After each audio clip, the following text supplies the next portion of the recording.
Bismillahirrahmanirrahim. Cher auditoire, bonsoir. Je vous souhaite les bienvenus, réitérés, dans cet espace virtuel qui est devenu convivial pour nous et qui n'est que l'opérationnalisation du programme d'appui, le fruit de la convention de partenariat signée entre Loma Fortis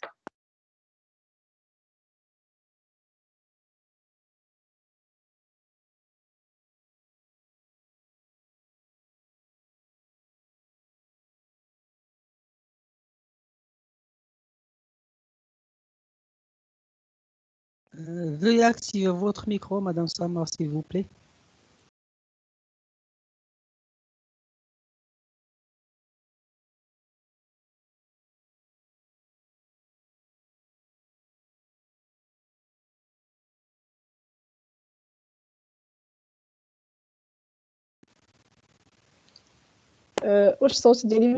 je continue? Oui, continue. D'accord. Alors, comme convenu, les sujets traités lors des rencontres virtuelles sont, bien sûr, notre rencontres virtuelles sont dédiées à la parentalité enfant en situation de handicap et préscolaire, ainsi que toutes les personnes intéressées. Cependant, notre invitée est de grand calibre, une femme qui a développé son parcours grâce à son travail rigoureux et à sa persévérance. Une militante qui a réussi à collaborer entre le pédagogique et le scientifique.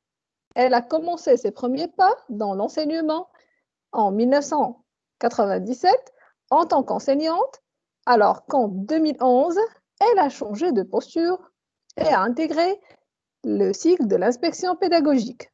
En revanche, son cursus scientifique est aussi en processus de développement continu, en obtenant un master en langue française et diversité linguistique et un doctorat en sciences du langage, spécialité langage et société. Et le CV demeure très très riche. Alors, notre invitée est Madame Husnia Choukri. Mais avant de vous donner la parole, j'aimerais bien présenter mes remerciements à Monsieur Moulay Mohamed Drissi de nous avoir donné l'opportunité, ou bien de telles précieuses opportunités. À vous la parole, Madame Choukri.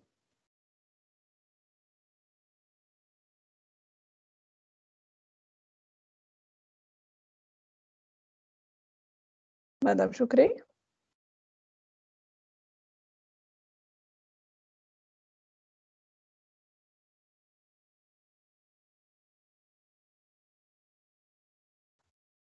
Oui, salam alaikum. Wa alaikum salam. D'abord, merci infiniment, Madame Sama, pour cette présentation, cette belle présentation. Je vous remercie infiniment. D'abord, je voudrais exprimer ma joie et mes contentements d'être parmi vous aujourd'hui. Et par l'occasion, je voudrais bien évidemment remercier on va dire, les responsables de ces rencontres pédagogiques qui se passent en ligne, d'avoir l'amabilité de me donner l'opportunité de contribuer avec vous et de participer dans ces rencontres que je qualifie d'éducatives et de pédagogiques. Et je ne voudrais pas oublier de remercier aussi le Mafortis avec tous ses membres parce qu'ils aussi m'ont donné la possibilité d'intervenir avec vous aujourd'hui et mes remerciements également vont vers Monsieur Mohamed Drissi qui est le premier, qui m'a contacté le premier. Voilà, donc aujourd'hui je voudrais d'abord je vais partager avec vous le support sur lequel je vais m'appuyer pour d'accord, donc là il n'apparaît pas chez moi, devant moi il n'apparaît pas, je ne sais pas. Je crois que juste un problème de connexion, on va attendre juste un petit peu. تسمعوني مزيان la voix? كنسمعوك مزيان, très audible. Donc Je vais partager dans un premier temps. Est-ce que vous voyez l'exposé devant vous? Oui, super. D'accord. C'est pas la peine de le mettre en plein écran ou elle est bien comme ça? En fait, c'est mieux de le mettre en plein écran parce D'accord. qu'on partage bien sûr la rencontre sur les réseaux sociaux. Ça sera plus pratique. Et maintenant, il est en plein écran? Pas Non, encore. pas encore. Non. Alors, comment je vais faire? Sinon, Arrêter le partage. sinon, On laisse comme ça? oui, si ça marche pas, on peut le garder. D'accord, d'accord. Donc voilà, aujourd'hui, je voudrais entamer avec Madame, vous un sujet. Madame Husnia, Oui, salam alaikum. oui, vous pouvez appuyer sur la touche F5 pour le diaporama. 5. C'est bien comme ça? Il est en plein écran maintenant? Non, pas encore. Pas encore. J'ai appuyé sur F5. Je ne sais pas où réside le problème. Alors sinon, vous pouvez continuer comme ça. C'est bon. D'accord. Donc, il est visible, lisible, yak. Oui, D'accord, c'est super. bon. Donc, C'est bon. je commence par lancer d'accord, l'intitulé de mon intervention. Je voudrais aujourd'hui entamer avec vous les caractéristiques de l'enfant de l'enseignement préscolaire, c'est-à-dire les caractéristiques de la petite enfance. Ce sujet, je le considère comme très important et très fondamental. Pourquoi? Parce que avant de commencer de se comporter ou alors d'affronter la petite enfance, il est primordial et très recommandé en tant que parent, en tant qu'éducateur, qu'éducatrice et en tant même qu'enseignant de collecter un bon nombre d'informations sur les caractéristiques de la petite enfance pour qu'on puisse réagir et agir et ajuster et réajuster certains comportements et réagir convenablement face à certains comportements qui pourraient manifester chez l'enfant c'est-à-dire du préscolaire qui, dont l'âge varie entre 3 ans et 6 ans.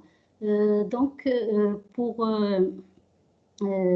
entamer ce sujet, je vais commencer d'abord par défiler devant vous et comme c'est-à-dire les différentes phases vécues par l'être humain en général. Comme vous savez, la vie humaine est une succession de métamorphoses, c'est-à-dire quoi? C'est-à-dire qu'il passe généralement par plusieurs phases, à savoir la phase de la pré-enfance, la phase de la petite enfance, l'enfance, l'adolescence, la maturité, etc. Donc, même au niveau de la maturité, il y a une certaine subdivision concernant les phases de l'être humain en général. Et bien évidemment, ce sont des phases distinctes, mais elles sont très complémentaires et très articulées entre elles.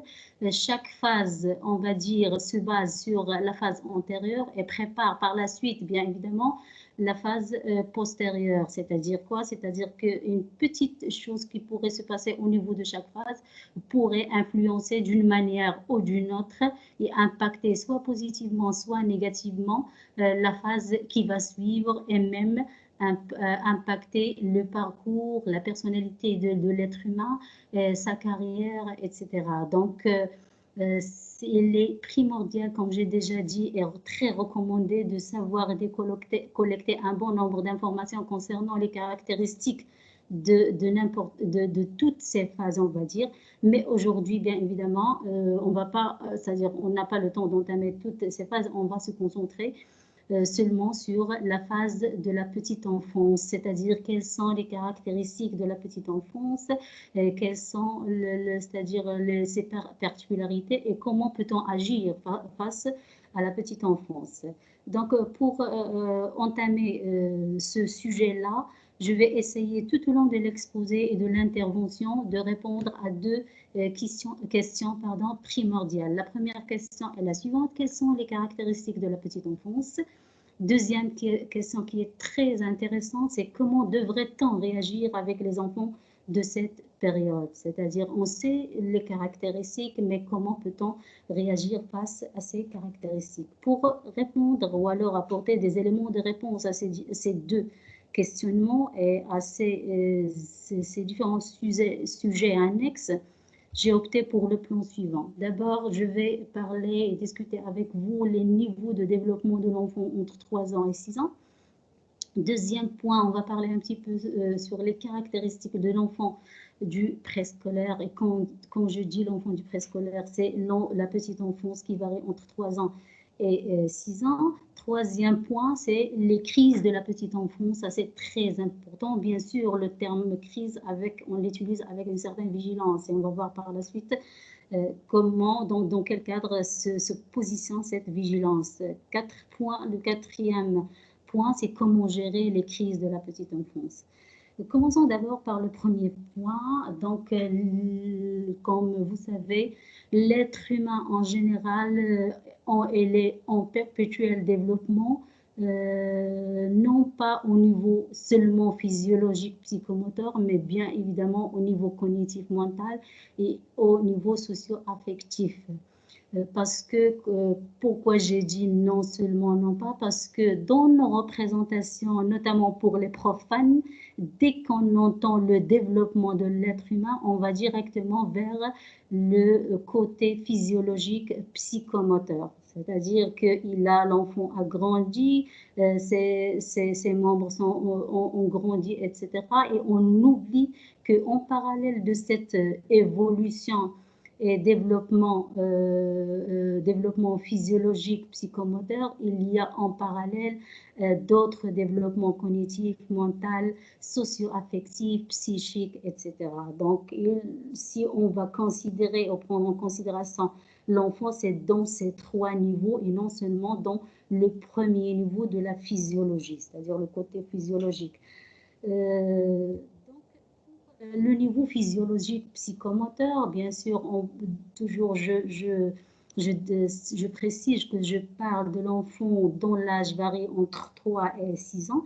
L'enfant de cette période commence à perdre les caractéristiques du nourrisson et à maîtriser la coordination motrice, c'est-à-dire il a commencé de réaliser un peu de son autonomie. Et quand on dit il a commencé à réaliser un peu de son autonomie, c'est-à-dire que en ce moment-là, c'est-à-dire à partir de 3 ans, le petit enfant va s'imposer, essayer de s'imposer, d'imposer, c'est-à-dire sa personnalité, son existence, sa voix, etc. Donc, on va par la suite trouver, entre guillemets, des problèmes avec cet enfant quand il essaie de réaliser son autonomie.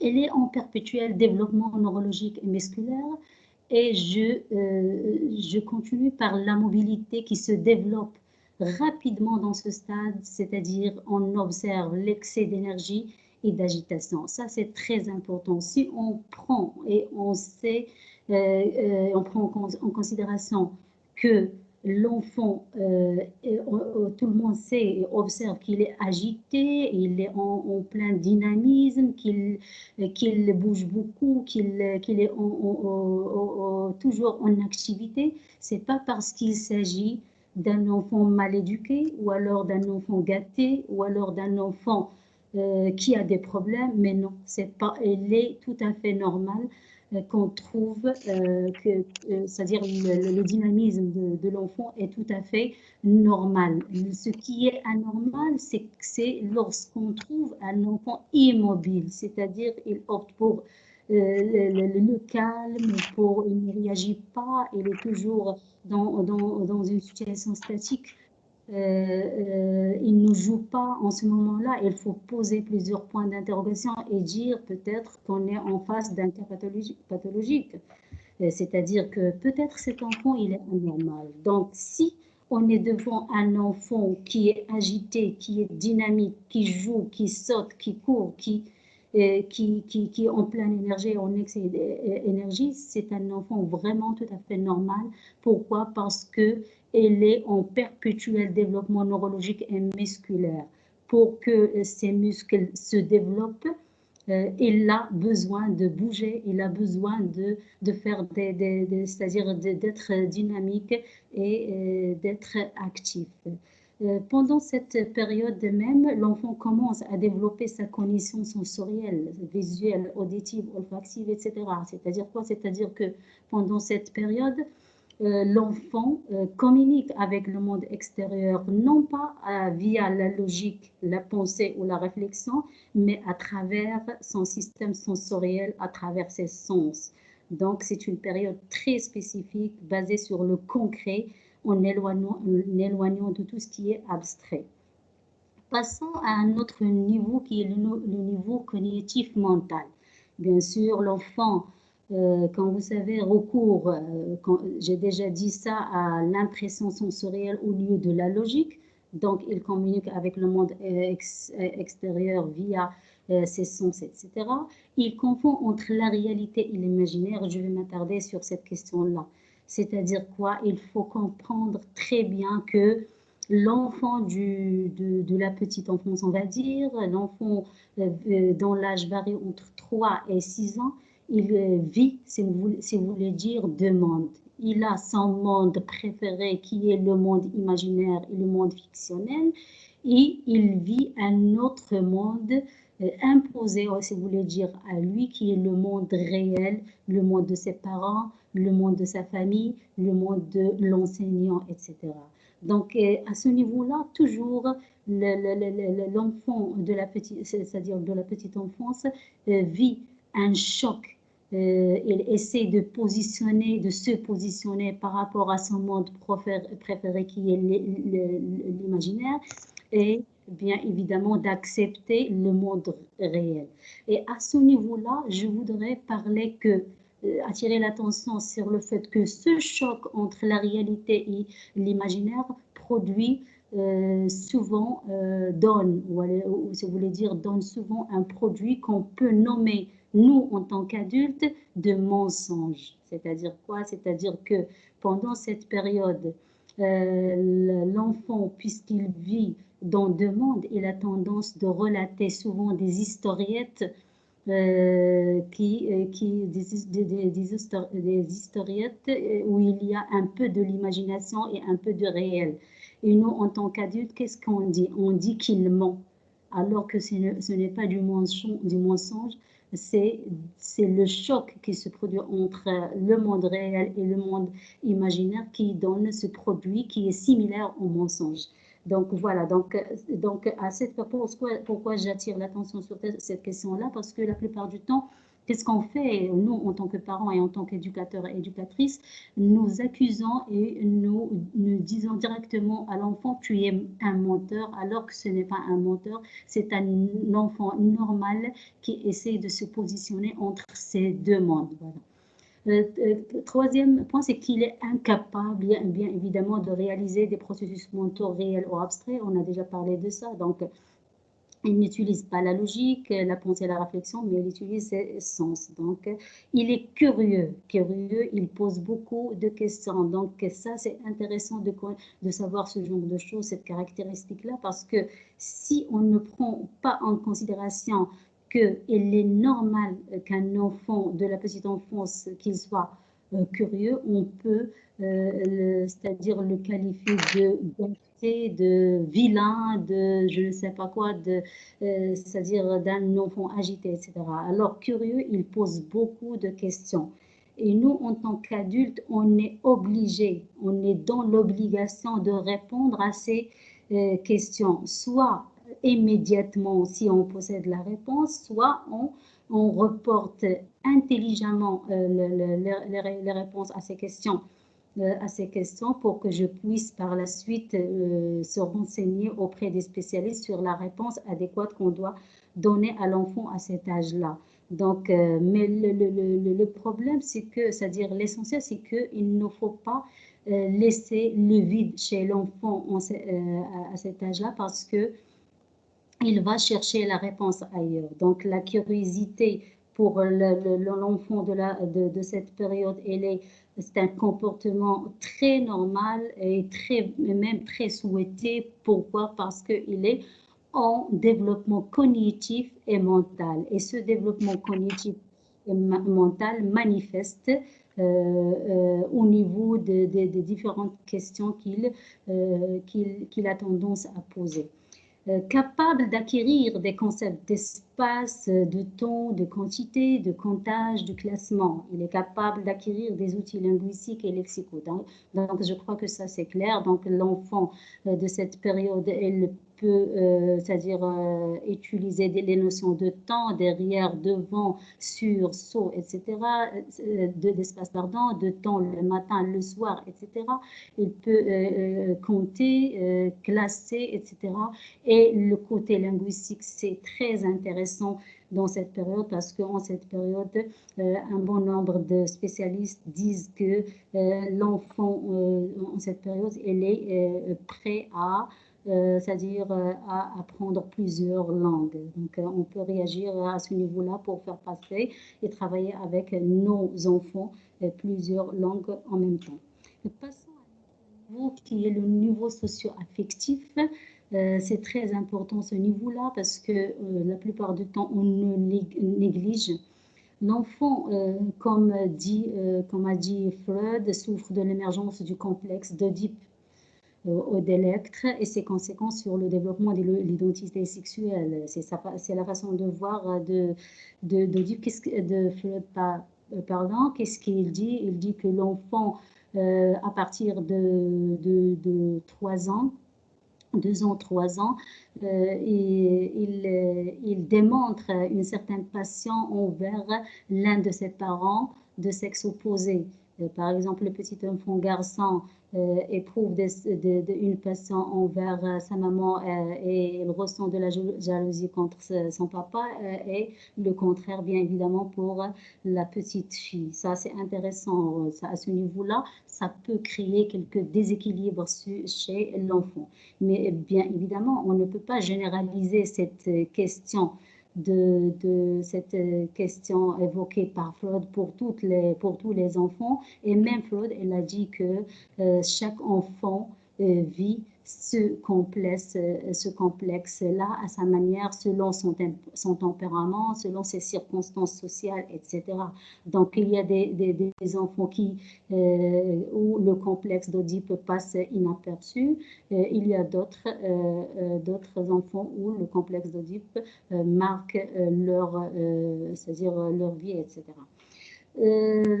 Cette période se caractérise aussi par l'égocentrisme et par l'attachement excessif à la famille. Ça, c'est très important et je vais m'attarder surtout sur l'égocentrisme. Pourquoi? Parce que si on ne comprend pas très bien que c'est normal cet égocentrisme, on va qualifier l'enfant de l'égoïste, alors que il n'est pas égoïste, mais en réalité, il essaie de se positionner par rapport à soi-même et par rapport à l'altérité.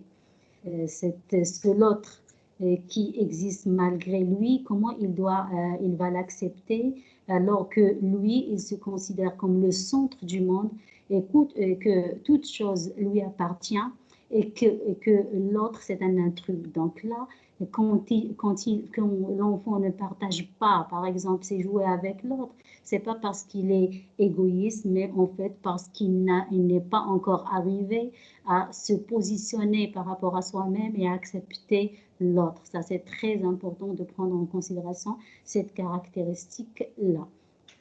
Pour l'attachement, on va entamer cette question tout au long de l'exposé, donc je vais m'en passer. La période, c'est-à-dire l'enfant dans cette période recourt et préfère le jeu. Bien évidemment, tout le monde sait que l'enfant, le petit enfant, c'est-à-dire préfère et opte pour tout ce qui est ludique, attractif, tout ce qui est amusant. Pourquoi? Parce qu'il est en développement psychomoteur, ses muscles en perpétuel développement, il a besoin de bouger, il a besoin de l'activité, des activités motrices, il a besoin de dynamisme. Et pour, c'est-à-dire réaliser ce besoin, c'est à travers le jeu. Donc le jeu, c'est comme un support, si vous voulez dire, où l'enfant peut réaliser ses besoins en termes de mouvement et de dynamisme. Il souffre de temps en temps des sautes d'humeur. Ça, c'est très important parce que parfois, l'enfant, il est maintenant heureux, il est content, brusquement, il devient triste, il devient malheureux, en colère, fâché. Et on dit la plupart du temps que c'est un enfant gâté, que peut-être, je ne sais pas, peut-être il est mal éduqué, etc. Alors que non, ce sont des états vraiment très normaux. Pourquoi? Parce que l'enfant, comme j'ai déjà dit, il est en développement à tous les niveaux. Il est en perpétuel développement au niveau physiologique, psychomoteur, au niveau socio-affectif et au niveau cognitif. Eh bien, évidemment, le corps réagit avec ces différents développements par des sécrétions hormonales. Et peut-être que ce sont ces sécrétions hormonales qui impactent d'une façon ou d'une autre, soit positivement, soit négativement, le tempérament et le caractère de l'enfant. Donc, les sautes d'humeur, c'est quelque chose de très normal et il faut faire avec et on devrait en tant qu'adulte d'orienter et d'apaiser et d'essayer de calmer ce genre de comportement et de les orienter vers un bon sens et d'une façon vraiment souple. Voilà pour ce qui concerne les trois niveaux de développement de l'être humain en général et de la petite enfance en particulier. Maintenant, on arrive aux caractéristiques de l'enfant du préscolaire. Bien, vous allez me dire on parlait, c'est-à-dire on parlait tout à l'heure de ces caractéristiques, mais cette fois-ci, je vais aborder avec vous ces caractéristiques selon les points de vue de plusieurs spécialistes comme Freud, comme Jean Piaget, comme Henri Wallin, Erikson et Gordon. Donc, on va essayer, bien sûr, je ne vais pas entrer dans les détails de chaque théorie parce que c'est trop vague et et parfois même trop compliqué. Mais je vais essayer c'est-à-dire de déduire quelques points de convergence entre les pensées de ces différents spécialistes et penseurs. Par exemple, pour Freud, comme vous savez, il a travaillé sur le côté psychique de l'enfant et de l'être humain en général. Qu'est-ce qu'il a dit pour cette période de la petite enfance? Il a dit qu'il s'agit d'une période orageuse, remplie de tensions et de conflits internes. C'est une étape de déséquilibre de l'enfant de divers comportements. Par exemple, bien sûr, comportement avec S, par exemple, la jalousie, la peur, la timidité, l'agitation, etc. Il y a aussi le complexe d'Oedipe. Donc, comme vous pouvez bien constater, la terminologie, c'est-à-dire les termes utilisés par Freud, appartient à un champ lexical vraiment qui fait allusion à quelque chose qui ne va pas dans cette période-là. Il a dit orageuse, tension, conflit, déséquilibre, complexe. Donc, c'est un champ lexical vraiment trop fort qui fait allusion à ce que cette période, c'est une période de déséquilibre et de crise par excellence. Et on va voir par la suite que ce terme de crise va se répéter chez les autres spécialistes, c'est-à-dire d'une façon vraiment très remarquable.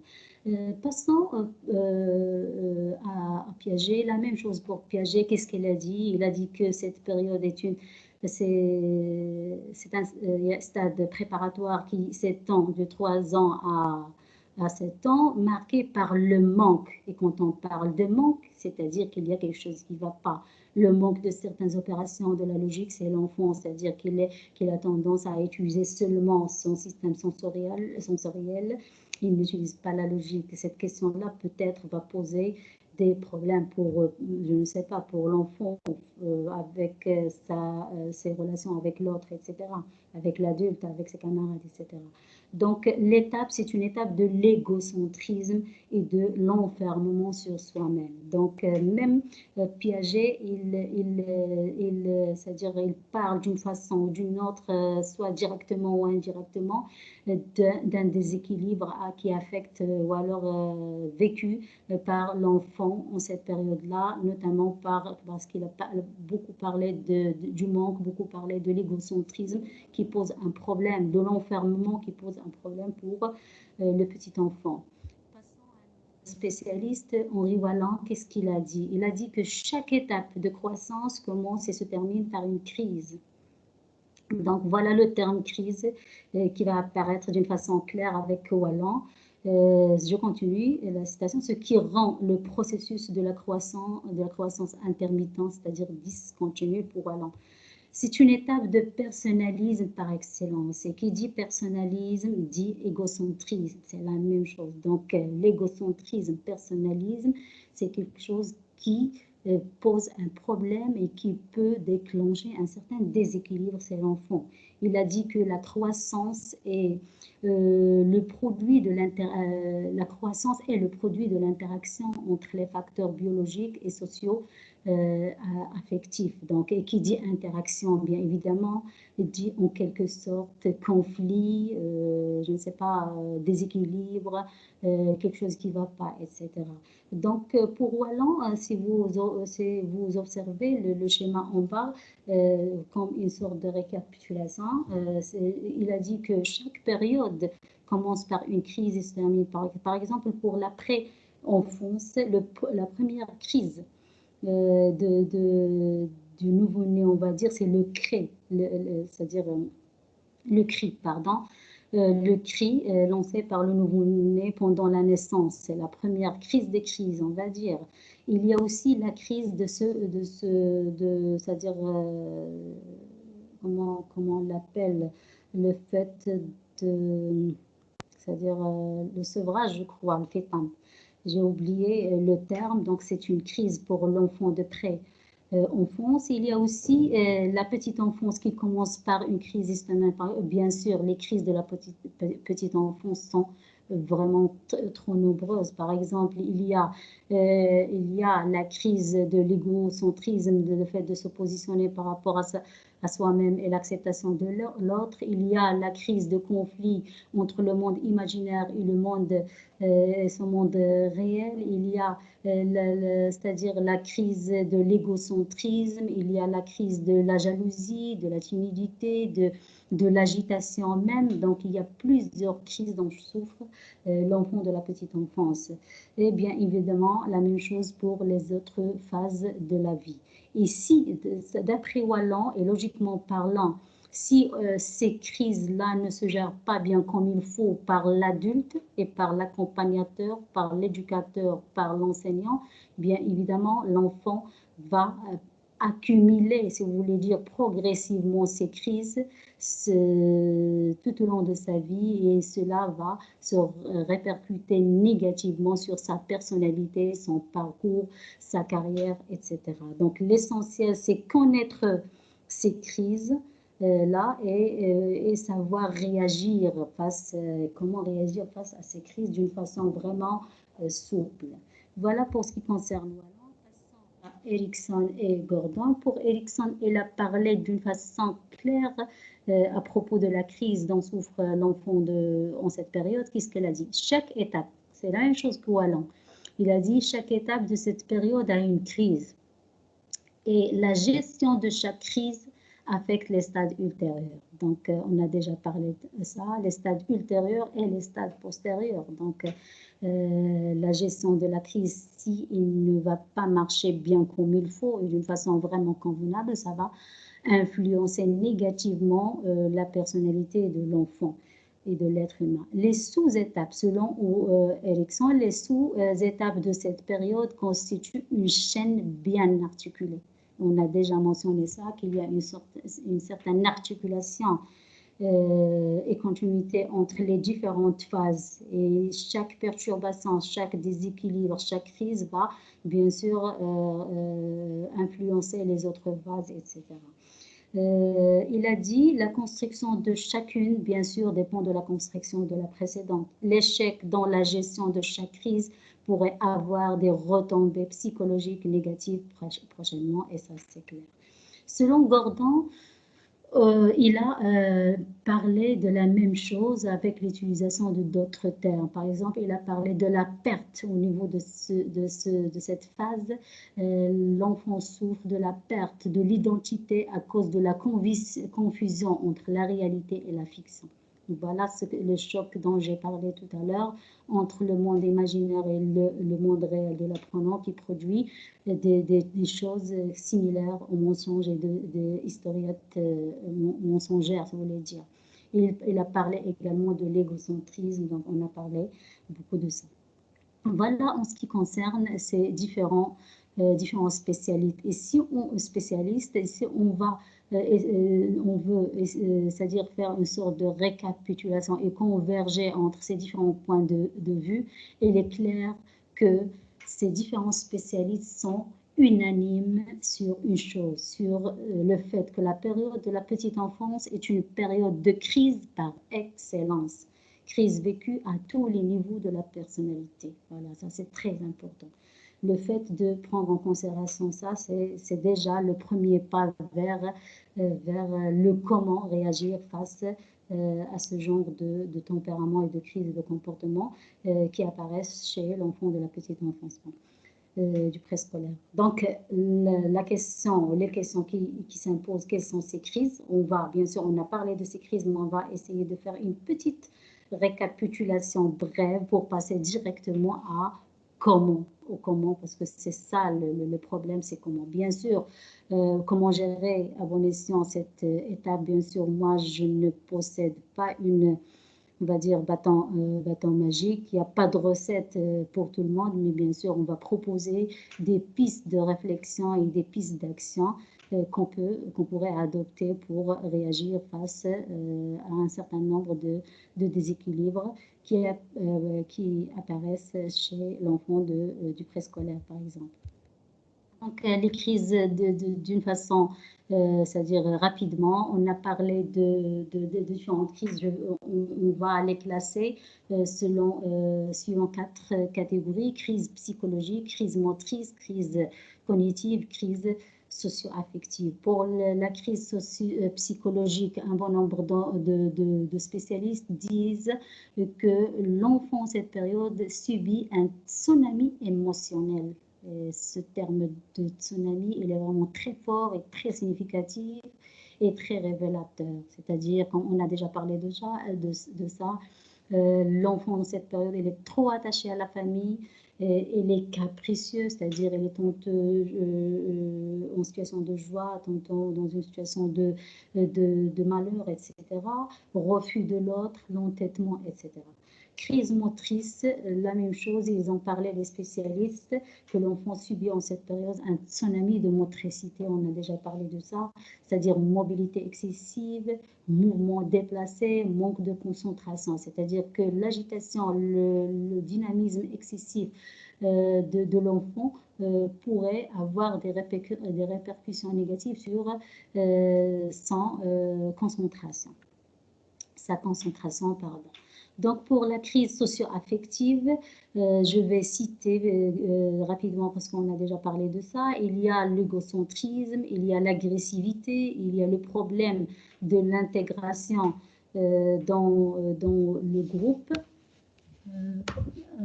Pardon, je vais essayer de brancher.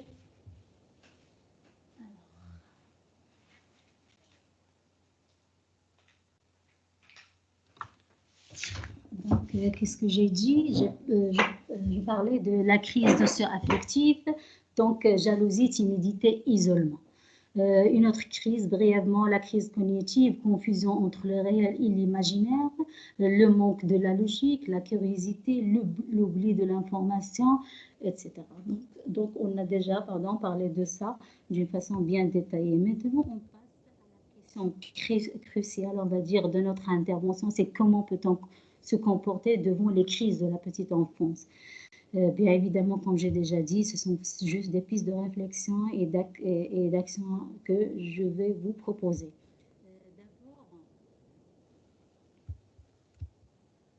Donc, comment gérer la crise psychologique? On va parler surtout de la crise psychologique de l'enfant et qui est en quelque sorte causée par le côté psychomoteur, cognitif, socio-affectif, etc. Je vais parler un petit peu de l'attachement, de l'agressivité, de timidité, et encore de l'hyperactivité et de l'égocentrisme.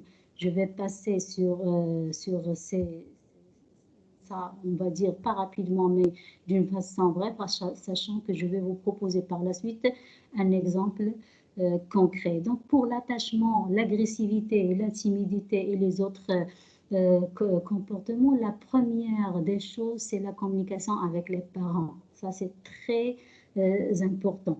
On doit communiquer avec les parents pour collecter un bon nombre d'informations concernant l'enfant, pour comprendre pourquoi il est trop attaché à la maman, par exemple, pourquoi il est agressif, pourquoi il est timide, pourquoi il est hyperactif. Bien sûr, vous allez me dire que déjà, on sait le pourquoi de la chose, mais peut-être il y a des spécificités au sein de la famille qui pourraient expliquer autrement, c'est-à-dire ces comportements. Par exemple, pour l'attachement. L'attachement, c'est-à-dire quoi? C'est-à-dire que le premier jour d'école, la plupart des enfants affrontent ce problème de l'attachement et ils n'arrivent pas à se détacher de leur maman, de la famille, etc. Donc, il y a des pleurs, il y a des tensions, un climat vraiment, c'est-à-dire insupportable peut-être pour l'enfant, etc. Donc, on doit comprendre et communiquer avec les parents. Pourquoi? Pour savoir est-ce qu'il s'agit d'un enfant unique, est-ce qu'il s'agit d'un enfant, celui du milieu, de l'enfant de cadet, c'est-à-dire de l'aîné, c'est-à-dire est-ce qu'il a un jouet, il est attaché à un jouet, c'est-à-dire bien spécifique, peut-être qu'il va l'apporter avec lui à l'école, etc. Donc, le fait de poser plusieurs questions aux parents, on va comprendre pour pouvoir agir convenablement par la suite. Donc, un petit moment de communication avec les parents, consoler l'enfant en essayant de nommer ce qu'on perçoit. Donc, cette question très intéressante, on va l'expliquer, c'est-à-dire ultérieurement tout au long de l'exposé d'une façon bien détaillée. Et bien évidemment, pour aller se débarrasser progressivement de l'attachement et aller vers le détachement, je voulais dire, proposer des jeux, c'est-à-dire à l'enfant peut-être lui permettre d'apporter son jouet préféré, le faire s'asseoir à côté d'un enfant calme, etc. Donc il y a plein de choses à faire pour arriver au détachement.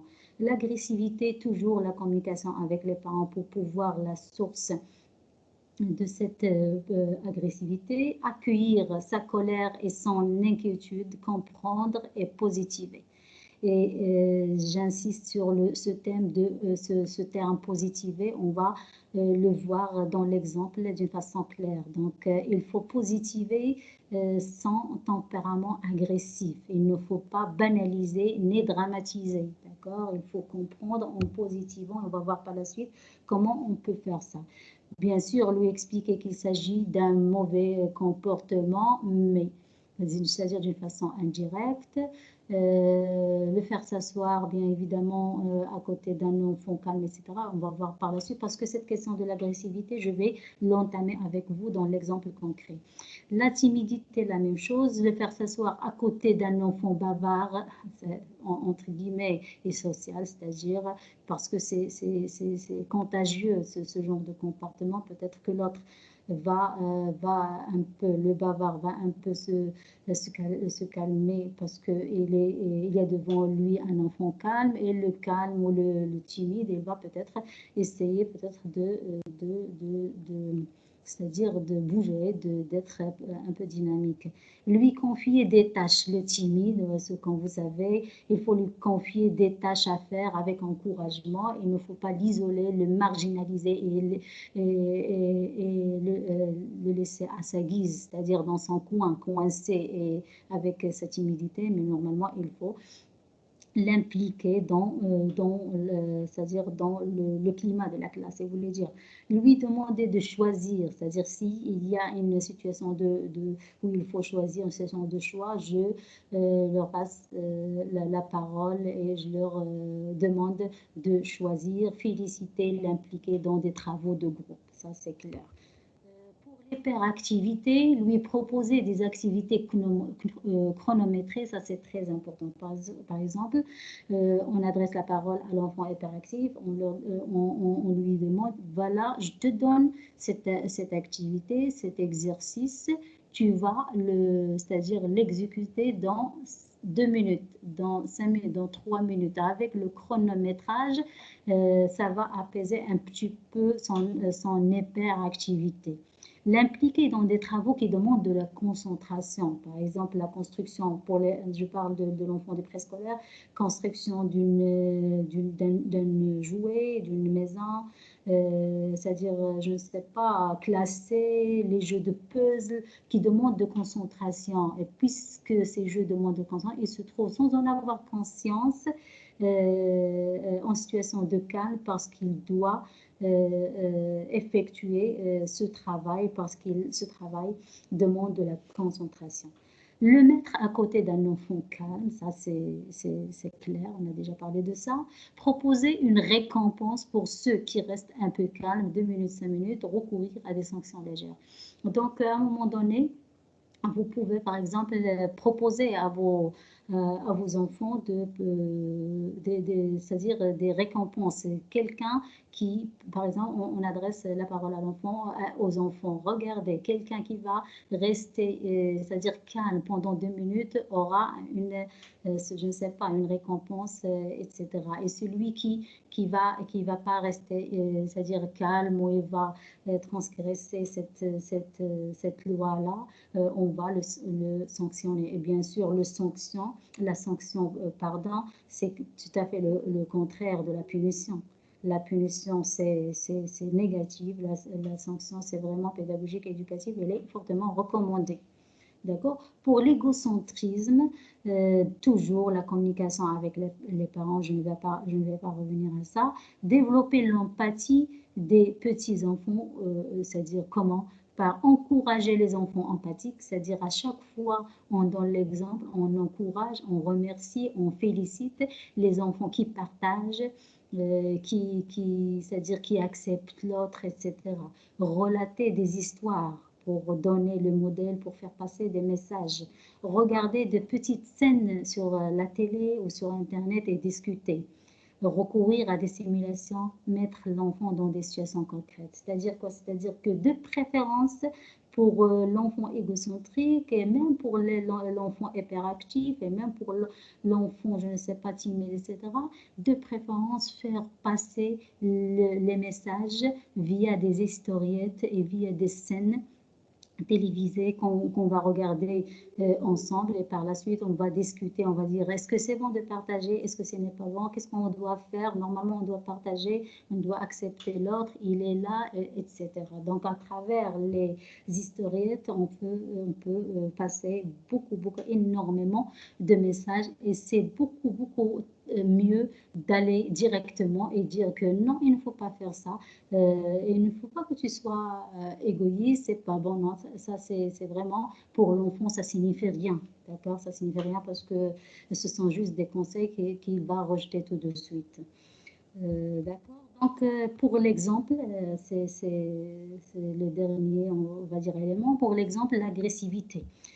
Et pour l'information, cet exemple, ce sont des scènes auxquelles j'ai participé quand j'ai voyagé en France. J'ai assisté avec une éducatrice au préscolaire et j'ai observé comment elle se comporte avec ses enfants dans une situation où il y a quelque chose qui ne va pas, un comportement qu'on doit c'est-à-dire corriger, je voulais dire entre guillemets.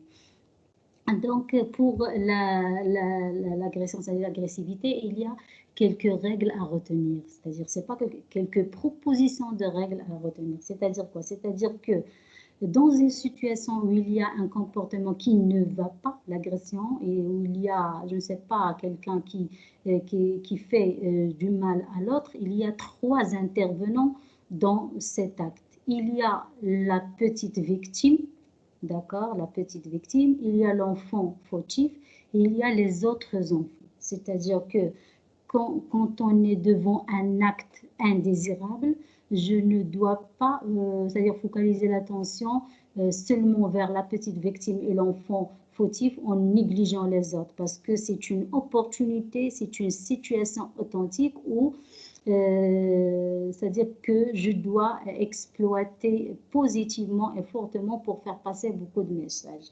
D'abord, comment peut-on réagir face, d'abord, donner l'attention à la petite victime, la première des choses, parce que la petite victime, elle est en train de pleurer, elle est en train de crier, donc il faut calmer le jeu, il faut apaiser la situation avant de positiver le problème. Donc, calmer le jeu pour pouvoir positiver le problème par la suite. Positiver le problème, c'est-à-dire même s'il s'agit d'un acte vraiment indésirable, on doit l'orienter vers le côté positif. Peut-être on va le dédramatiser. D'accord? On va le dédramatiser et le banaliser pour qu'il soit et qu'il devienne un acte amusant par la suite. On va voir par la suite le comment de la chose. Ne pas tourner le dos à celui qui est fautif. Bien sûr, mais en même temps, ne l'affrontez pas par des conseils directs. C'est-à-dire, d'abord, c'est-à-dire on fixe, on focalise l'attention sur la petite victime et on oublie l'enfant fautif, soit cette situation-là, ou alors je peux affronter l'enfant fautif en lui, c'est-à-dire donnant des conseils, des ordres. Pourquoi tu as fait ça? Tu es égoïste, tu es un enfant vilain, tu dois c'est-à-dire apporter la première fois, amener la prochaine fois tes parents, etc. Donc ça, c'est déconseillé. Et on va voir par la suite comment on va se comporter. Impliquer les autres dans le problème indirectement, saisir de l'occasion pour passer des messages à tout le monde, comme j'ai déjà mentionné. Et passons maintenant aux trois situations concrètes.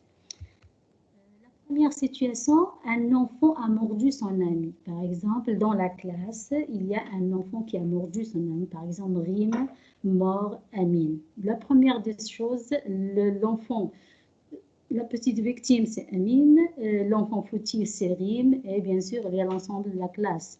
La première des choses, c'est calmer le jeu et essayer d'apaiser et de calmer la petite victime. On doit lui adresser la parole directement en essayant de raconter l'histoire devant lui. D'accord? Par exemple, qu'est-ce qu'elle a dit, cette éducatrice? Parce que c'est une scène vraiment véridique. Il a dit, bon, Amine, pour elle, c'est un autre prénom. Moi, j'ai changé les prénoms en fonction de notre condition, etc. Donc, qu'est-ce qu'elle a dit? Pauvre Amine, Rim t'a mordu? Il a peut-être mal aux dents. Voilà la dédramatisation de l'acte est positivée. On va voir positiver l'acte par la suite. Et là, peut-être mal aux dents. Ça fait mal, n'est-ce pas? Je sais que, elle a dit, je sais que tu as mal, qu'il t'a fait, par exemple, du mal. Tu as raison de pleurer. Donc, on donne raison à l'enfant au lieu de dire tu es gâté, ça fait rien, pourquoi tu pleures, il n'a pas fait grand-chose, etc. D'accord? Tu as raison de pleurer. Et on demande et on passe aux autres enfants. Il a passé à l'ensemble de la classe et il a posé la question suivante. Qu'est-ce qu'on mord habituellement? Et elle, l'éducatrice, il a des coins. Il a des coins où il met une boîte où il y a des anneaux. Des anneaux, ما عرفتش كيفاش نشرحهم لكم. Des anneaux بحال هذوك اللي pardon, je parle en arabe. دوك لو بيبي ملي تيكون كينوض السنان كنعطيوه دوك سو فورم دو كاواتشو كيعض فيهم. هما عندهم لا ميم شوز ولكن دائريين سو فورم دانو. d'accord, l'éducatrice, c'est-à-dire, il a habitué ses élèves à considérer que ce sont les anneaux qu'on mord. حنا كنعضوا les anneaux. Donc, on pose la question, qu'est-ce qu'on mord habituellement? Tout le monde crie, on mord des anneaux.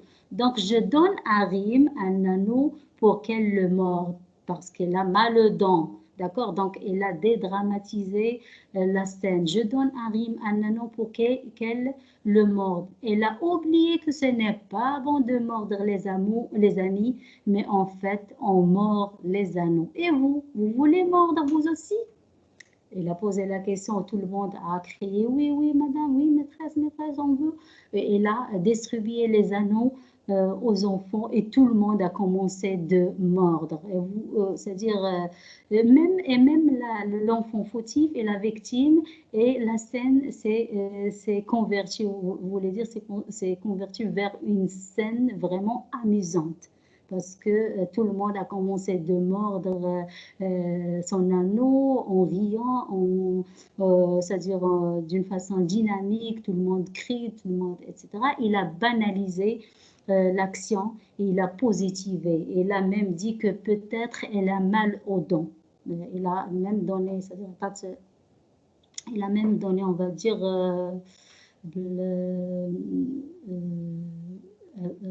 comment dirais-je, بحال اللي عطات الحق ماشي عطات الحق بررات ذاك l'acte de Rim qui a mordu Annie. Deuxième situation, un enfant a frappé son ami. Cette éducatrice, qu'est-ce qu'elle met dans un autre coin? Elle met des coussins, des coussins بحال شي مخدات صغار. Il a habitué ses élèves que habituellement on frappe les coussins.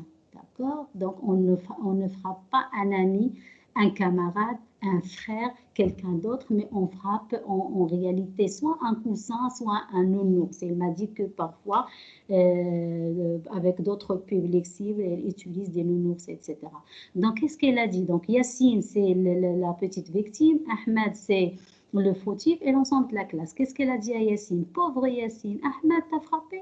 Ça fait mal, tu as raison de pleurer. Donc, elle lui a donné raison. Elle a peut-être mal à la main, donc elle a dédramatisé l'action. Elle a peut-être de l'ennui, d'accord? Elle essaie de donner des prétextes. Il a oublié que ce n'est pas bon de frapper les amis. Et il a posé la même question fameuse. Qu'est-ce qu'on frappe habituellement? Tout le monde répond que habituellement on frappe un nounours, on frappe un coussin. Et il a donné un coussin à Ahmed pour qu'il puisse frapper et faire sortir son énergie. Et il a demandé à l'ensemble de la classe qui veut frapper lui aussi un coussin et tout le monde commence à crier moi, moi, moi, moi. Et donc on a transformé une action, un acte vraiment indésirable vers une scène vraiment amusante, avec de l'activité, avec tout le monde rit, etc. Donc voilà, c'est intéressant ce genre de situation. Mais bien sûr, eux, en France, ils sont bien équipés pour avoir plusieurs choses pour qu'ils puissent réagir de la sorte. Troisième situation, et c'est la dernière situation, un enfant a pincé son ami, c'est-à-dire Qarso. D'accord, Kautsar a pensé Yasmine. Donc, l'éducatrice, qu'est-ce qu'il a, c'est-à-dire, elle a habitué ses enfants, c'est que habituellement on pince la pâte à modeler, quand Qarso, la pâte à modeler. Et il a commencé à dédramatiser la scène. Qu'est-ce qu'elle a dit? Donc, Yasmine, c'est la petite victime, Kautsar, c'est l'enfant fautif et l'ensemble de la classe. Qu'est-ce qu'elle a dit? Pauvre Yasmine, quand t'as pincé, oh, ça fait mal, je sais très bien. Donc là, on passe un message à l'enfant que je sens et je ressens ton malheur. Je suis avec toi. C'est-à-dire, je suis avec toi et je ressens ce que tu ressens. D'accord? Donc, ça fait mal, je sais très bien. Elle a besoin peut-être de pincer. Bien sûr, elle a dit qu'elle a peut-être mal au doigt. Elle a besoin peut-être de pincer quelque chose.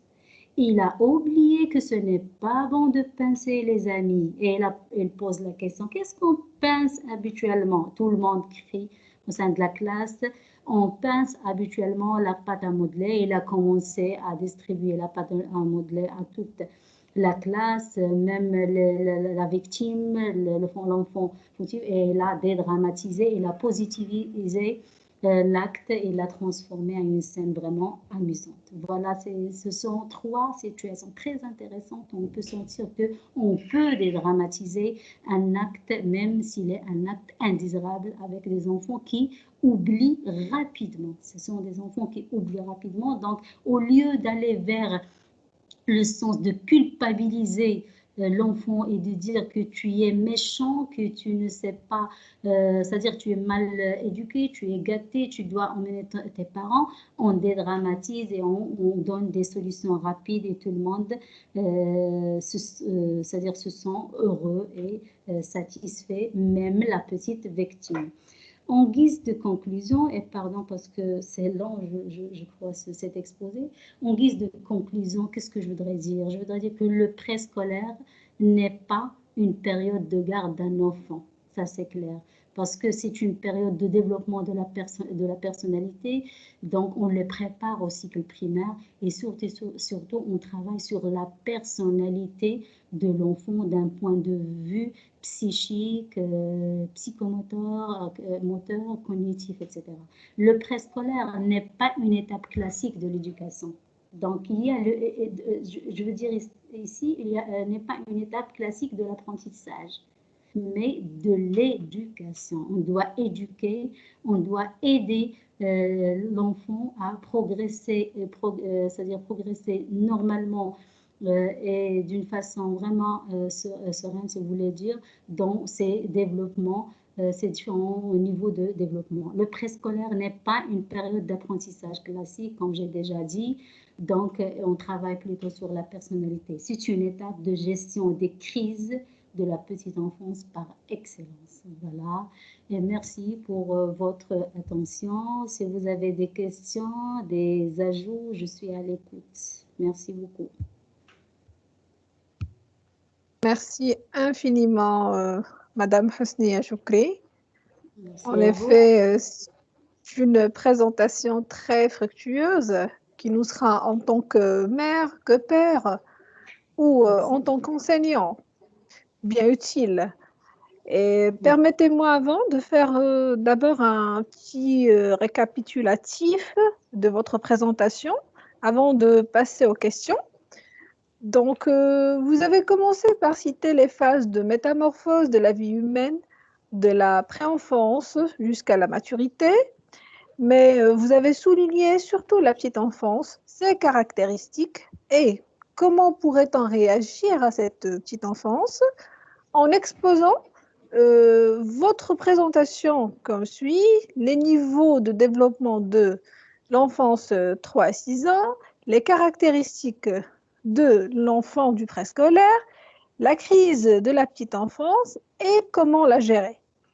En effet, vous avez beaucoup souligné aussi qu'il faut considérer l'enfant dans ces trois niveaux, qui est le physiologique, le cognitif mental et le socio-affectif.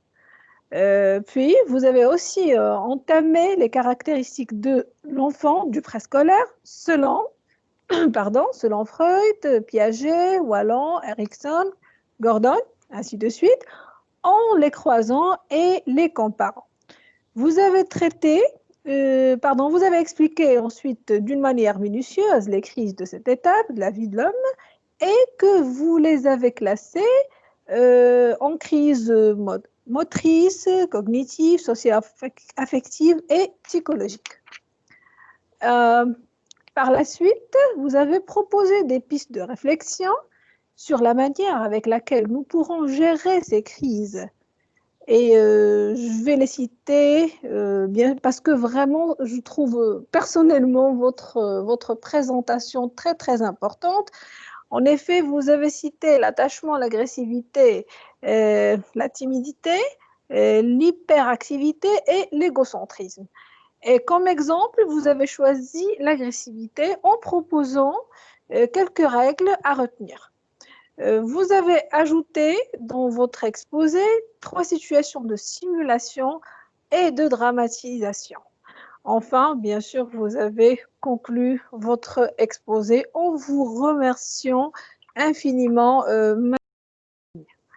Alors, je passe à notre public. Alors, est-ce que vous avez des questions? Si Karim, puisque je me suis connectée de mon téléphone, donc là, je ne vois pas la zone de la main. Non, personne n'a levé la main. Je vous donne l'information. Parce que vraiment, c'est un bon signe. Hein. L'exposé, quand bien expliqué, bien exposé. Très riche, très riche. Oui, très riche. Oui, c'est Mademoiselle Zoher Assia. À vous la parole. Salam alaikum. Merci beaucoup.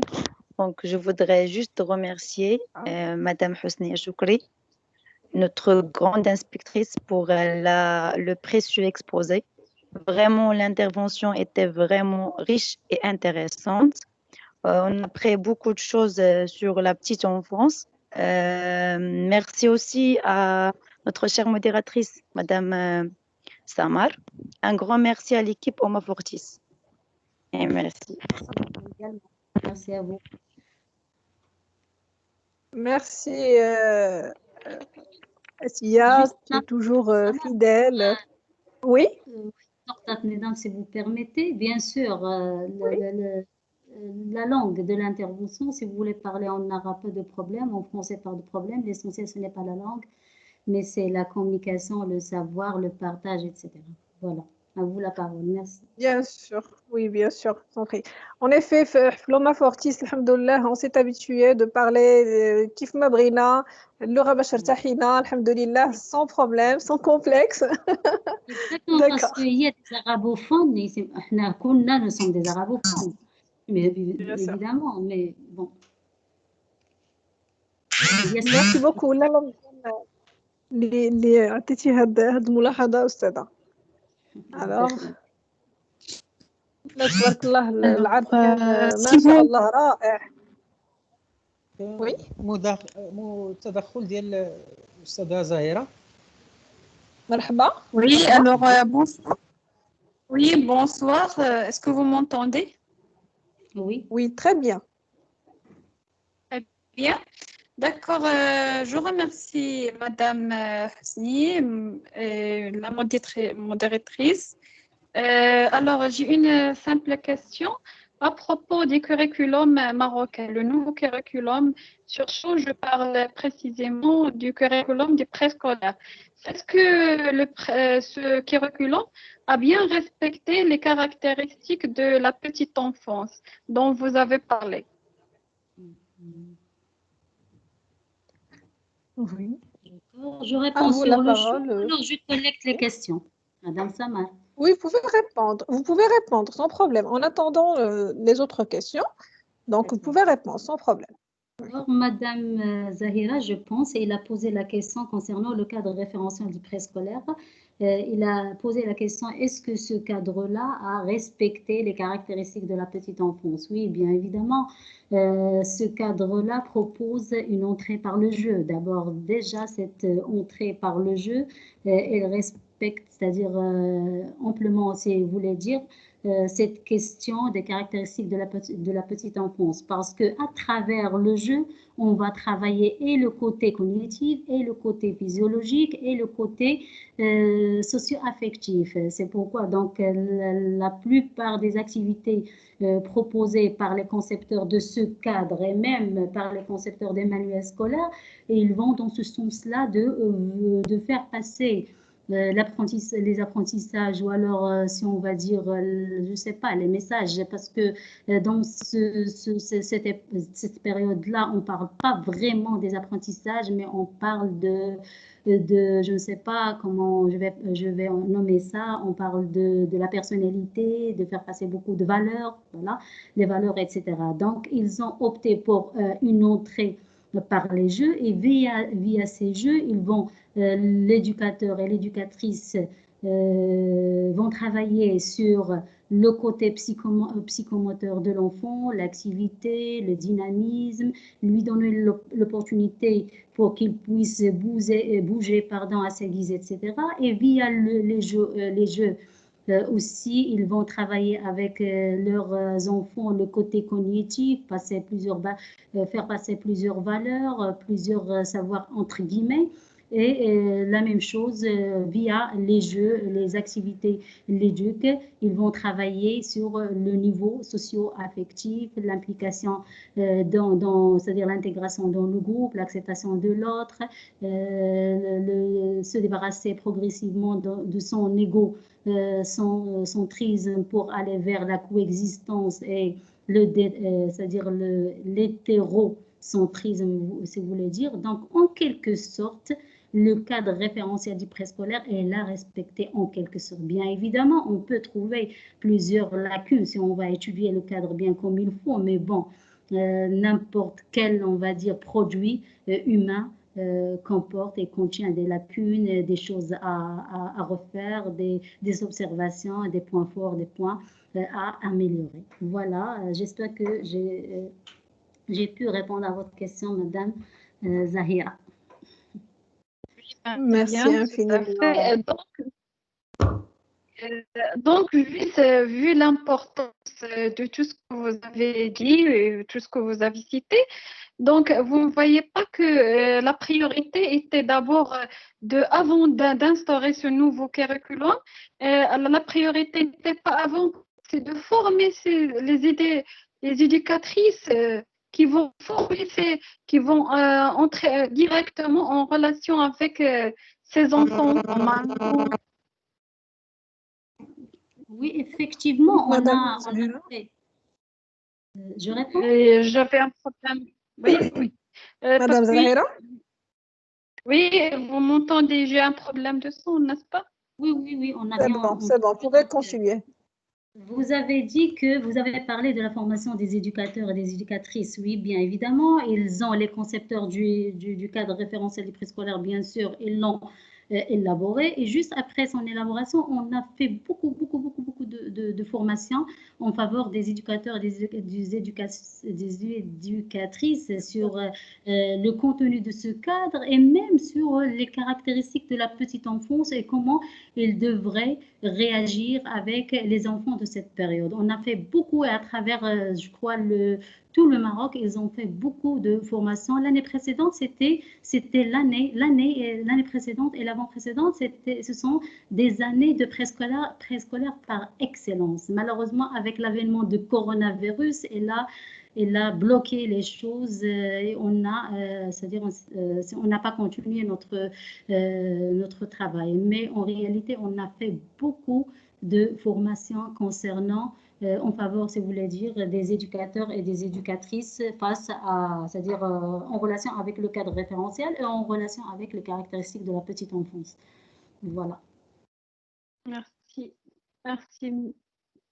Je pourrais ajouter qu'au niveau de la nouvelle réforme, on a mis en exerce l'importance maintenant du préscolaire, chose que nous pourrons toucher au niveau de la loi cadre 51-17, surtout dans l'article 3, où on a fusionné les cycles préscolaires primaires pour obtenir un seul cycle qui est le primaire.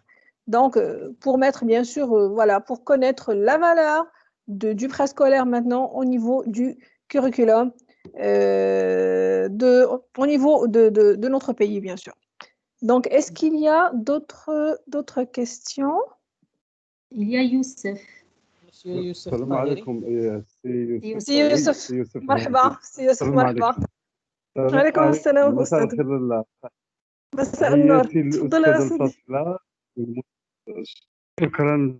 تحياتي للاستاذه، كتسمعوني ياك لالا؟ كنسمعوك الو مزيان كتسمعوني؟ كنسمعوك مزيان. نعم تحياتي كنسمعك. للاستاذه المتدخله، تحياتي للاستاذه المتدخله على العرض ديالها اللي كان شامل وبين الخصائص ديال الطفل في مرحله التعليم الاولي، علما بان هذه المرحله الاساس، المرحله ديال الساس اللي خصنا نبنيوها على الصح والعمل. وشارت الاستاذه قبل قليل التكوين اللي عرفته السنه الماضيه، وسيبدا التكوين خلال هذه السنه مستقبلا ان شاء الله، خلال وفي غضون شهر دجنبر يناير يمكن غادي مرحله اخرى من التكوينات ديال المربيات. الاشاره ديالي بغيت نشير اشاره بسيطه بخصوص ذلك الطفل المسكين الذي يتهم في انه شقي وانه كذوب وانه كثير الحركه، مما ادى ببعض الامهات الى نعت ابنائهن بليبراكتيف دائما، ويزون فون فوار دي بسيكولوج دي بسيكياتر. انا مون انفون ايبراكتيف، الور كو راه ماشي الولد اللي ايبراكتيف، راه هما اللي عياو شويه ولا ما كيقدروش، لان الطفل ومن طبعه حركي خصو يتحرك، لان الحركه هي سيتان بوزوان لهذاك الدماغ اللي كينضج، لهذوك اعضاء الحس اللي كينضجوا، لان بدون النضج ديال الدماغ واعضاء الحس ما غاديش يكون تعلم، وبالتالي ما غاديش تكون البنيات البيولوجيه على مستوى الدماغ كتنمو، وبالتالي الدعامات ديال التعلم غادي تنقص. اذا الحركه اساسيه وكفاءه اتهامنا لهذا الطفل بالكثير الحركه الكثير والخيال اللي شارك له الاخت قبل قليل، كنقولوا كذوب، الطفل كيكذب كيحكي الحوايج اللي ما كاينش. يوسف الا هذيك راه سمحتي لي الصوت شويه في واحد المشكل، الا سمحتي لي سي يوسف. نعم لالا نعم. ربما لو كيت كاين واحد شي شويه ديال لو ديال لو سون. وي كنحرك يدي، جو بونس كنحرك يدي صافي، دابا ما غاديش اكزاكتومون نحرك، انا حيدته. داكور. قلت لك هذاك الطفل المسكين دابا صافا، دابا هذاك الطفل وي سي المسكين بون. اللي كنحسبوه كذوب، هذيك الميزه ديال الكذب راه ماشي كذب، راه خيال، راه من الادباء واللي كيكتبوا دي رومون وكيكتبوا قصص، وهذه كلهم يتخيلوا واش كيكذبوا. هذوك القصص كيكتبوا كيديو بها وكيداروا مسرحيات، كيداروا قصص الاطفال وقصص الكبار ودي فيلم في السينما، واش هذوك كيكذبوا؟ لا، سير ابداع. وبالتالي هذيك مهارات ديال الطفل خصنا نشجعوها، وهنا كنتوجه بالخصوص للامهات والمربيات ديال التعليم الاولي اللي هما في الواجهه لمحاربه هذه الافكار لدى الامهات، وخصوصا في العالم القروي. ثم اللي بغيت نشير باش نكمل ما نزيدش ناخذ اكثر من حقي في الوقت، هذه الحركه وهذا اعضاء الحس هما اللي كيبنيو لنا المعرفه الحسيه، اللي لما غادي ينضج هذاك الدماغ غادي يولي يعالج هذوك المعلومات اللي كتستقبلها اعضاء الحس، وغادي تولي معرفه عقليه، وبالتالي كتنمو وكنطيحوا في النظريه المعرفيه والبنائيه والسوسيو كونستركتيفيزم الى غير ذلك. اشكركن واشكركم كاملين، وسمح ان اطل.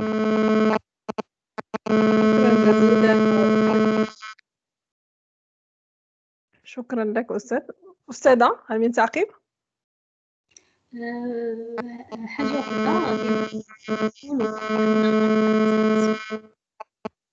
elle a désactivé le micro pour سي يوسف.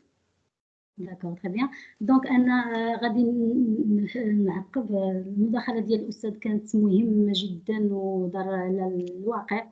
غير حاجه واحده اللي بغيت، وغادي نلتمس شويه العذر للامهات بالخصوص، كنا ما نقولش غير الامهات، الاباء استاذ لي بارون اون جينيرال. احنا كلنا لم نتكون لكي نكون اباء، يعني نحن اباء امهات واباء بالفطره.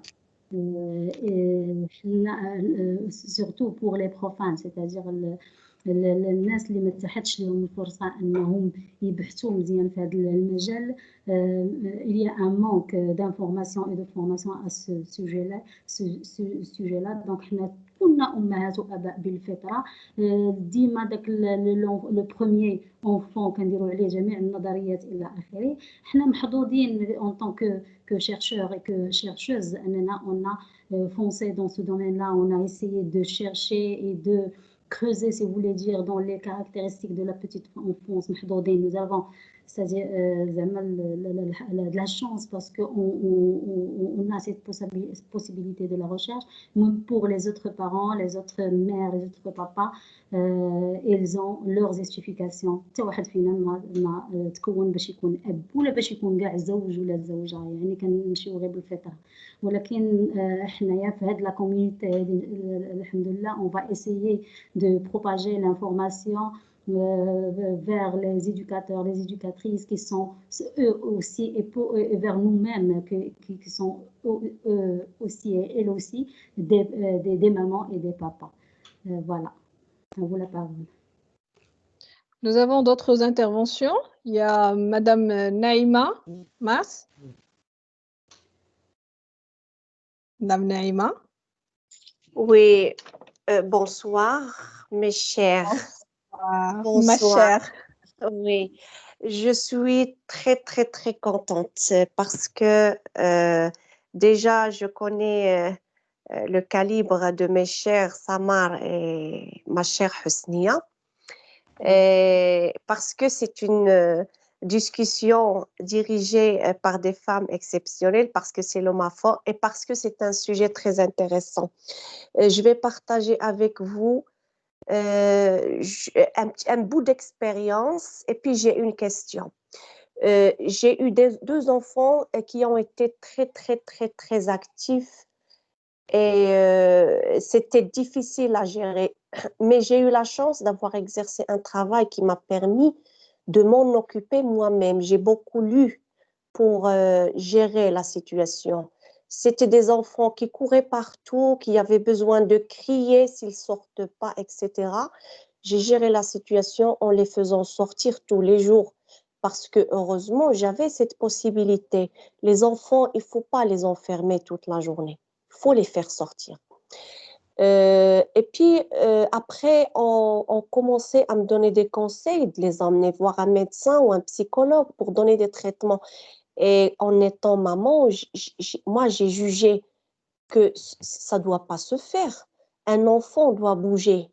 Et les enfants qui sont intelligents, à mon sens, et d'après ma brève expérience, ce sont les enfants qui bougent qui sont intelligents, justement, qui font du bruit, qui cassent les objets. Ils sont intelligents, justement. Et il suffit de gérer. Alors, premièrement, moi, je pense, et je demande conseil à Madame Husnia, de les faire sortir, qui se baladent, qui fassent des activités, qui fassent bouger leur corps. La motricité, c'est très important pour le psychologique.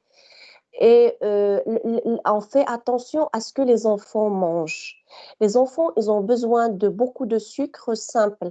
Mais avec mes enfants, j'ai remarqué que beaucoup de sucreries, surtout les après-midi, ils les font trop bouger.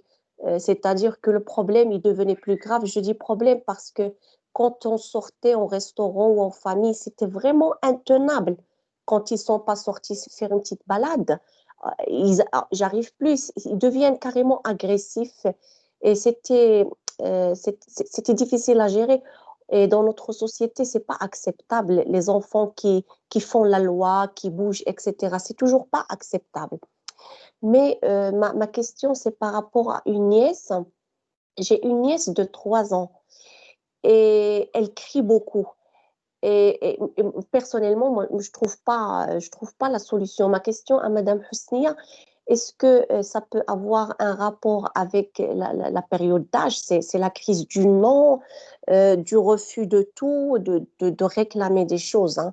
Vous connaissez bien la psychologie de cette période-là. Ou c'est peut-être je dois chercher ailleurs parce qu'il m'arrive des fois de m'occuper d'elle et puis franchement, même si j'ai eu des enfants hyperactive qui crie et tout. Elle, par contre, j'arrive pas trop à gérer. Et parfois même la maman, les deux parents, je vois que des fois, c'est pas facile. Et bizarrement, je dis pas bizarrement, mais c'est peut-être une chance, quand elle va à la crèche, tout va bien. Avec les petits amis, avec la maîtresse et tout, elle suit les conseils, les consignes et tout. Mais à la maison, non.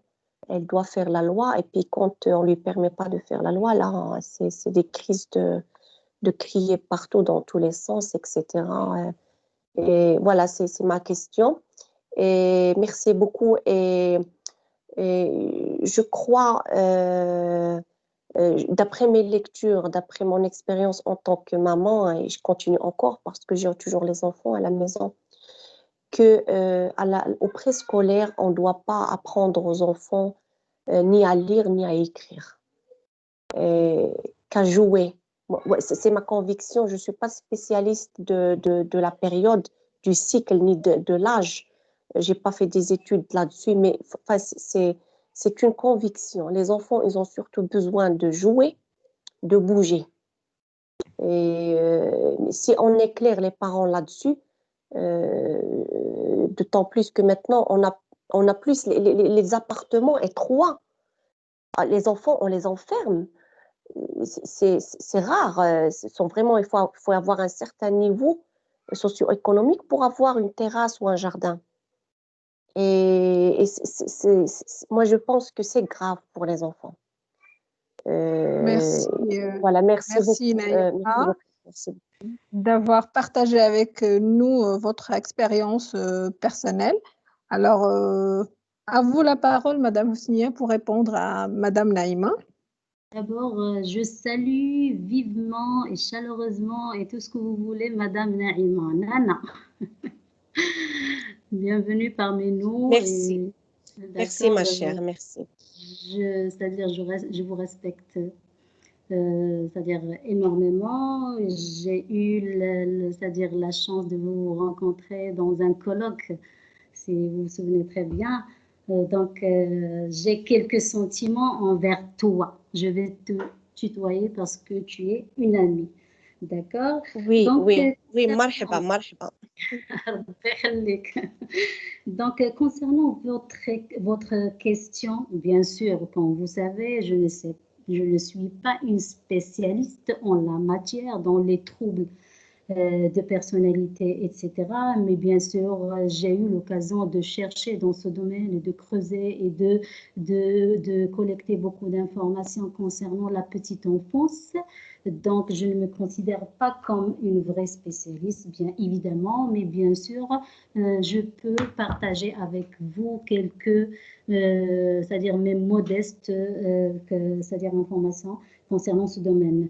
Concernant ta petite nièce, elle a 3 ans, vous avez dit qu'à la maison, elle crie beaucoup, elle est trop agitée, peut-être elle est toujours en colère. Au début, avant c'est-à-dire c'est-à-dire d'entendre une autre observation que vous avez faite par la suite, j'allais dire que bien évidemment, quand on parle de l'hyperactivité, c'est-à-dire avec une dose bien déterminée par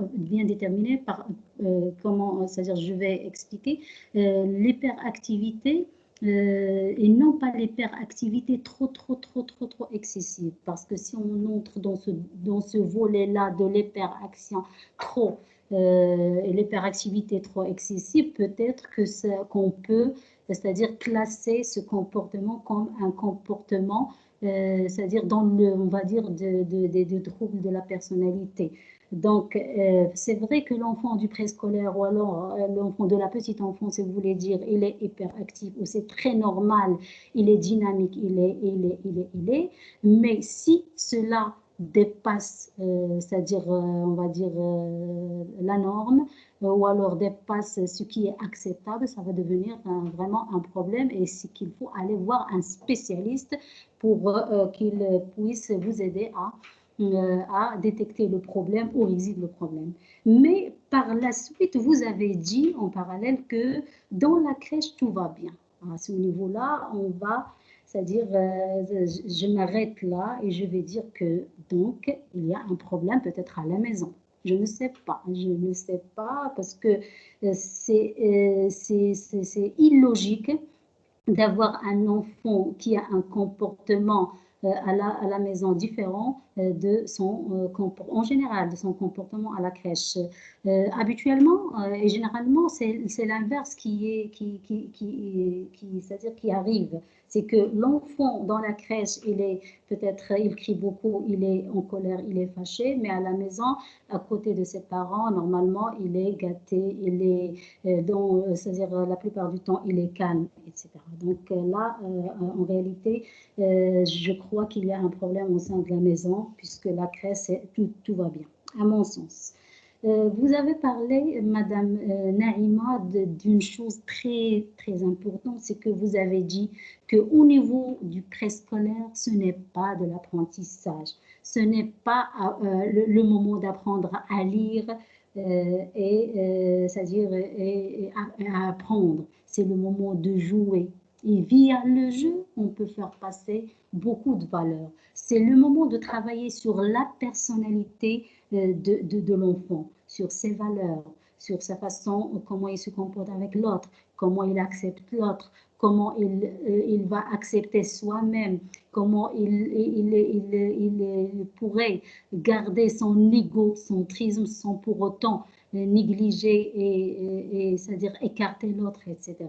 Donc, au niveau du préscolaire, je partage vivement votre point de vue, c'est que ce n'est pas de l'apprentissage, ce n'est pas de lire et de je ne sais pas quoi, de compter, etc., mais c'est de jouer et c'est de travailler les valeurs, la personnalité et surtout d'éduquer. Donc ça, et je crois que dans le préscolaire, ils ont commencé à comprendre ce genre de choses, mais malgré ça, d'après mes visites de terrain, qu'est-ce que je constate? Je constate qu'on a toujours des éducateurs et des éducatrices qui vont dans ce sens de l'apprentissage. تعرضوا القرآن كيعرضوا je ne sais pas ils vont dans le sens de faire apprendre les lettres aux enfants d'une façon vraiment rigide, les chiffres, etc. Et ils laissent le jeu, les cantines, le théâtre, le fait de bouger, les activités ludiques au deuxième rang. Et ça, c'est faux. Donc, dans les représentations des éducateurs et des éducatrices, ils ont ce problème-là. En arabe, c'est malheureux. Donc, il faut prendre en considération ce détail-là en détail. D'accord? C'est parce que c'est très intéressant. Il faut travailler même s'il y a le cadre référentiel, il y a beaucoup de choses, mais il y a des problèmes au niveau des mentalités et au niveau des représentations et des conceptions de l'intervenant, c'est-à-dire l'éducateur, l'éducatrice et même d'autres responsables comme les inspecteurs, les inspectrices, les enseignants, les directeurs, etc. Il y a une question de représentation. C'est vraiment, une fois on entend l'école préscolaire, c'est stylo. C'est savoir lire, c'est savoir je ne sais pas quoi. D'accord? Et le jeu s'est écarté vers le deuxième plan, si vous voulez dire. Et merci. Merci infiniment, Madame Hosnia. J'espère, Madame Nana, Madame Naïma, que vous avez eu votre réponse, ou bien la réponse à votre question. Oui, merci beaucoup. Oui, on va chercher à la maison parce que les deux parents, ils sont avertis et on veut pas que ça aboutisse à autre chose. Depuis qu'elle a que 3 ans, elle a commencé, je parle de ma nièce, on va chercher. Oui, c'est vrai, c'est très logique. Merci beaucoup. Merci beaucoup. Et mes amitiés. Merci et merci à vous. Alors, nous avons une autre intervention de Madame Malika Brahimi. Oui, bonjour, bonsoir. Bonsoir. Bonsoir. Vous me recevez très bien? Très, Oui. très bien. Alors, merci pour les organisateurs de ce webinaire qui est si important, ce qui tourne autour d'un axe très, très important, à savoir l'enfant de l'âge du préscolaire. Je tiens à féliciter vivement ma collègue Husni Choukri pour sa contribution si intéressante et si pertinente. Et elle a bien détaillé les caractéristiques de l'âge du préscolaire. Alors, je veux juste ajouter que malheureusement, l'enfant de l'âge du préscolaire, il a été toujours le parent pauvre du système scolaire marocain. Enfin, notre ministère a pris conscience de l'importance de cette étape dans la construction de la personnalité de l'enfant, à savoir bien sûr 70% jusqu'à 60% de la personnalité de l'enfant se forge avant de l'âge de 6 ans. Donc, vous voyez l'importance de cette étape. Alors, ce que je veux ajouter, c'est que lors des visites dans pas mal d'établissements, soit privés, soit publics, alors comme l'a signalé Madame Husnia, c'est l'apprentissage qui prédomine. Alors, on se retrouve avec des éducatrices qui insistent sur l'apprentissage de l'alphabet, le fait d'écrire. Alors, imaginez un enfant qui ne sait même pas comment tenir un crayon de couleur ou bien un stylo. Il est forcé à écrire des lettres d'alphabet sans pour autant recourir à des activités de graphisme pour le préparer avant. On sait très bien que le geste d'écriture doit être précédé, bien sûr, par des activités très intenses au niveau du graphisme, parce que c'est la seule activité qui le prépare à cet acte d'écrire. Mais malheureusement, ce n'est pas le cas dans les établissements, que ce soit privé ou public. Alors, lorsqu'on demande aux éducatrices qu'il s'agit de le préparer à la socialisation, il s'agit de préparer l'enfant à la responsabilité, à l'autonomie, au travail en groupe, de partager, etc. Alors non, alors il dit que le souci des parents, c'est le fait, une fois leur enfant accède à la maternelle, il doit écrire, il doit lire, etc. Alors que ce n'est pas le cas. Je ne vous dis pas que j'ai été surprise. J'ai rencontré dans une école privée, je me suis retrouvée avec des enfants de la moyenne section qui passeront des tests d'évaluation. Alors, ils ont une note, et ça, c'est interdit. C'est interdit, bien sûr, c'est à l'échelle mondiale, c'est à l'échelle mondiale. On ne peut pas faire passer des tests d'évaluation qui seront notés pour des enfants de la maternelle. C'est un crime, vraiment, c'est un crime.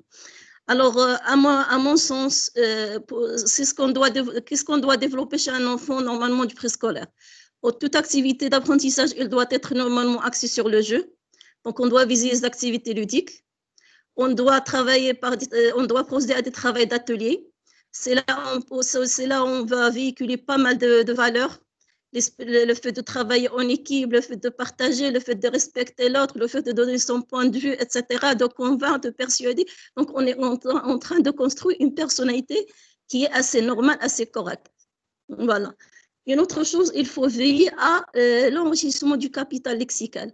Normalement, entre l'âge de 3 et 5 ans, c'est l'âge de l'explosion lexicale. L'enfant, il peut capter plus de 5000 mots. Alors, pourquoi priver l'enfant de cette opportunité, cette phase qui va bien sûr le préparer à accéder facilement et sans difficulté au primaire. Malheureusement, ce n'est pas le cas. On galère encore avec les éducatrices et avec les parents.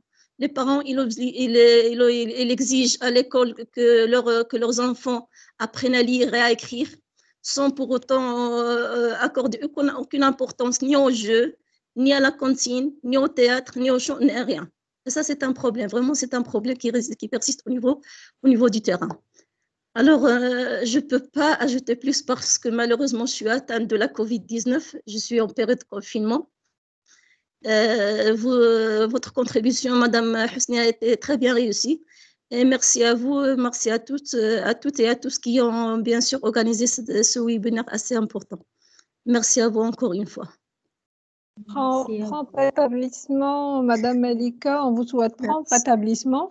Merci, d'avoir contribué, malgré votre état de santé, Mais d'après votre voix, on sent que vous êtes une femme très forte, machallah, mais juste vous vous reposez, prenez vos médicaments et le Covid-19, ça va passer, Inch'Allah. Prompt rétablissement, ma chère.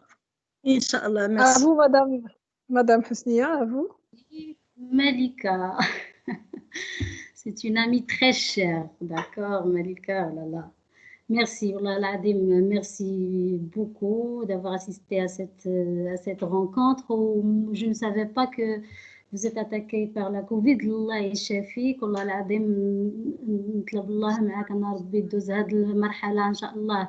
وانتيا comme a dit Madame Samar, tu es très forte. Je te connais une femme honnête, positive, active. Rien, vraiment rien à dire d'un point de vue personnel et même professionnel. Allah يشافيك أستاذة. Vraiment, tu m'as choquée par l'information parce que je ne savais pas que... الحمد لله صافي maintenant 14 jours الحمد لله. D'accord, إن شاء الله كل شيء غيدوز بخير وعلى خير وبوتيتر كو راح نكون فينا كوفيد غير ما درناش ديك التيست. فهمتي دونك الله يشافيك أستاذة بيان سور. Donc, vous avez, c'est-à-dire fait vraiment une intervention très riche. Vous avez parlé de beaucoup de choses très intéressantes. La première chose, c'est l'importance de cette étape et c'est qu'on doit travailler sur la personnalité de l'enfant du préscolaire. On a déjà parlé de ça. Et vous avez évoqué un point vraiment très crucial, c'est la pression qu'exercent les parents sur les éducateurs et les éducatrices. Les parents exigent, c'est-à-dire l'apprentissage à lire et à écrire. C'est pourquoi, c'est-à-dire souvent, ils interviennent dans ce sens-là. Et bien évidemment, moi, je dis toujours aux éducateurs et aux éducatrices qu'il faut être ferme dans ce volet-là, c'est-à-dire dans ce sens. C'est-à-dire que vous êtes le maître de situation, la maîtresse de votre classe. Vous avez le droit et l'autorisation de travailler avec l'enfant, non pas selon c'est-à-dire la guise des parents, mais selon les exigences de la période de la petite enfance. Donc, l'éducateur, l'éducatrice devrait être ferme dans ce sens-là, et même l'administration. Les parents n'ont pas le droit d'intervenir là-dessus, ils n'ont pas le droit c'est-à-dire de s'impliquer dans c'est-à-dire jusqu'au bout dans le travail de l'éducateur. C'est lui le spécialiste c'est-à-dire du domaine, et c'est lui qui sait comment on doit se comporter avec l'enfant en cette période. Donc ça, c'est une chose vraiment très intéressante et qui bloque le travail de l'école en général et le travail de l'éducateur en particulier. Ça, c'est très intéressant. Vous avez parlé bien évidemment des activités ludiques, de travail de groupe, des jeux, etc. C'est tout ça pour construire la personnalité de la personnalité. Et vous avez également évoqué une chose vraiment très intéressante et je suis vraiment fan, si vous voulez dire, de ce point de vue, c'est l'enrichissement du capital lexical de l'enfant dans cette période. C'est-à-dire, il est prêt, c'est-à-dire pour qu'on puisse c'est-à-dire enrichir son répertoire linguistique par de nouveaux c'est-à-dire lexiques, termes, vocabulaire, etc. Il faut saisir de l'occasion pour que le panier de l'enfant à la fin de l'année soit vraiment plein de mots, plein de vocabulaire et plein de lexiques. C'est via ces mots, ces termes, ces lexiques qu'il va permettre par la suite de s'exprimer oralement et par écrit dans l'école primaire. Merci beaucoup Malika. Allah yashafik. Nous avons une autre intervention de Madame Aziza Al-Goumri. Madame Aziza. Madame Aziza. Bonsoir à tous. Oui, bonsoir, je vous écoute. Bonsoir. Bonsoir. Allez-y. Je vous remercie pour العرض القيم والغني وعلى كاع المداخلات ديال الإخوان والأخوات، ونتمنى الشفاء العاجل للأخت اللي اللي تصابت بهذا كيف قالت الأستاذة. ربما كنا رحنا فينا وباقيين مع ما درنا شي تيست. علاش كنت التدخل ديالي من حسن الحظ أن الأخت اللي تكلم دابا ناقشته هو المشكل ديال الآباء. كنت بغيت نتكلم على مشكل ديال الآباء اللي كيفرضوا واحد زيفاليو لو ترافاي ديال ليدوكاتريس وكيقيموا على حساب واش ولادهم كيعرفوا يكتبوا، واش لا برونونسياسيون كوريكت عندهم. يعني كنت بغيت نجبد هذا الموضوع ديال الآباء، مي الأخت تدخلات ومشكورة وطرحاته وشرحته لنا الأستاذة أيضا، وكنشكركم جزيل الشكر على هذا العرض. هذه هي المداخلة اللي كانت عندي، وساعات تمت المناقشة ديالها، ماشي مشكل. شكرا أستاذة. مرحبا مرحبا. Alors, est-ce qu'il y a d'autres interventions, d'autres questions?